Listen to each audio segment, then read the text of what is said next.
Thank you. My worst fears are that we, the field, the technology, the industry, cause significant harm to the world. I think that could happen in a lot of different ways. It's why we started the company. It's a big part of why I'm here today and why we've been here in the past and we've been able to spend some time with you. I think if this technology goes wrong, it can go quite wrong, and we want to be vocal about that. We want to work with the government to prevent that from happening, but we try to be very clear-eyed about what the downside case is and the work that we have to do to mitigate that. Senator Hawley as well. Last week in this committee, full committee, Senate Judiciary Committee.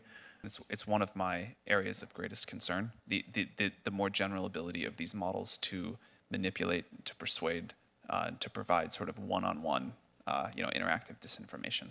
I think that's like a broader version of what you're talking about, but given that we're going to face an election next year and these models are getting better, I think this is a significant area of concern. I think there's a lot of policies that companies can voluntarily adopt, and I'm happy to talk about what we do there. I do think some regulation would be quite wise on this topic. That was not written by AI for sure. I think we also will need rules, guidelines about what's expected in terms of disclosure from a company providing a model that could have these sorts of abilities that you talk about. So I'm nervous about it. If I may speak for 1 second, there's a fundamental distinction between reproducing content and generating content. And so we firmly believe, and we've been calling for precision regulation of artificial intelligence for years now. This is not a new position. We think that technology needs to be deployed in a responsible and clear way.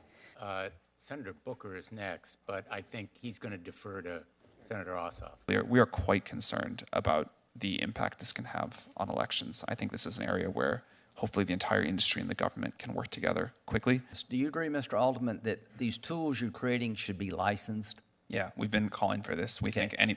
That's the simplest way. You get a license, and do you agree with me that the simplest way and the most effective way is to have an agency that is more nimble and smarter than Congress, which should be easy to create, overlooking what you do? Yes, we'd be enthusiastic about that. Do you agree with that, Mr. Marcus? Absolutely.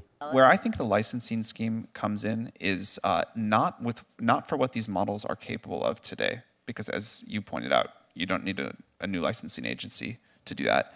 But as we head, and this may take a long time, I'm not sure, as we head towards artificial general intelligence and the impact that will have and the power of that technology, I think we need to treat that as seriously as we treat other very powerful technologies, and that's where I personally think we need such a scheme. Mr. Chairman, for the record, I just want to say that the senator from Georgia is also very handsome and brilliant, too. These systems do have the capability to influence in obvious and in very nuanced ways, and I think that's particularly important for the safety of children, but that will impact all of us. One of the things that we'll do ourselves, regulation or not, but I think a regulatory approach would be good for also, is requirements about how the values of these systems are set and how these systems respond to questions that can cause influence. So we'd love to partner with you. Couldn't agree more on the importance. I would encourage Congress to make sure it understands the technology, has the skills and resources in place to impose regulatory requirements on the uses of the technology and to understand emerging risks as well. So yes. Yeah, Mr. Marcus, there's no way to put this genie in the bottle.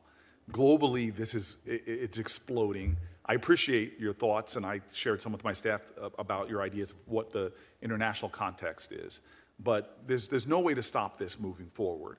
So with that understanding, just building on what Ms. Montgomery said, what kind of encouragement do you have as specifically as possible to forming an agency, to using current rules and regulations? Can you just put some clarity on what you've already stated? Let me just insert, there are more genies yet to come from more bottles. Some genies are already out, but we don't have machines that can really, for example, self-improve themselves. We don't really have machines that have self-awareness, and we might not ever want to go there. So there are other genies to be concerned about. On to the main part of your question. I think that we need to have some international meetings very quickly with people who have expertise in how you grow agencies, in the history of growing agencies. We need to do that in the federal level. We need to do that in the international level. I found it fascinating. But are you ever going to, for a revenue model, for return on your investors, are you ever going to do ads or something like that? I wouldn't say never. I don't think, I think there may be people that we want to offer services to and there's no other model that works, but I really like having a subscription-based model. Thank you. I think what's happening today in this hearing room is historic. I can't recall when we've had people representing large corporations or private sector entities come before us and plead with us to regulate them. And we look forward to our next hearing. This one is closed.